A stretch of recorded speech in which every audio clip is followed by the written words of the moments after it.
முதலாவது கவனித்து ஒரு நல்ல தலைவனாக இருக்கிறவங்க வந்து ஒரு எக்ஸ்பான்சிவ் ஹார்ட் அவருக்கு.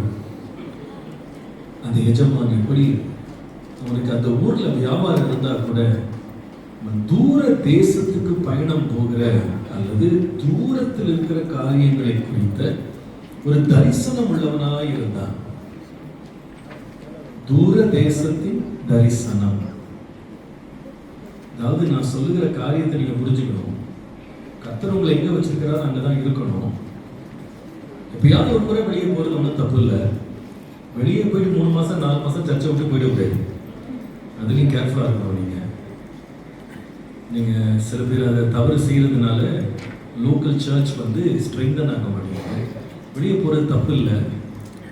நான் இங்க முக்கியப்படுத்தின விரும்பினது வந்து வெளிநாடு போகணும்னு இல்லை. நமக்கு கண்களுக்கு தெரியாத தூர பார்வைகள் மேல் தரிசனம் உள்ளவர்களாய் எக்ஸ்பேண்டட் விஷன் நமக்கு இருக்கணும். Stay local but think global. That is what I am trying to impress. ரெண்டாவது வந்து சொன்னேன், ஒரு நல்ல லீடர் வந்து வெரி என்கேஜிங். அவங்க கர்த்தர் உங்களுக்கு கொடுத்த பணமோ பொருளோ அது தாளந்தோ எதுவானாலும் சரி, அதை ஹோல்ட் பண்ணவே மாட்டாங்க. அதை அப்படியே மறைச்சி வச்சு ஒழிச்சு வச்சு எனக்காக தான், என் குடும்பத்துக்காக அப்படின்னு அவங்க ஹோல்ட் பண்ண மாட்டாங்க. they constantly invest. அதை தொடர்ந்து எடுத்து பயன்படுத்திக்கிட்டே இருப்பாங்க. அப்படி நம்ம இருந்தோம்னா நம்முடைய ஊழியர்களை கர்த்தர் மிகவும் பெரிதாக விஸ்தரிப்பார். பரலோக ராஜ்யத்தின் மைண்ட் செட்டே அப்படிதான்.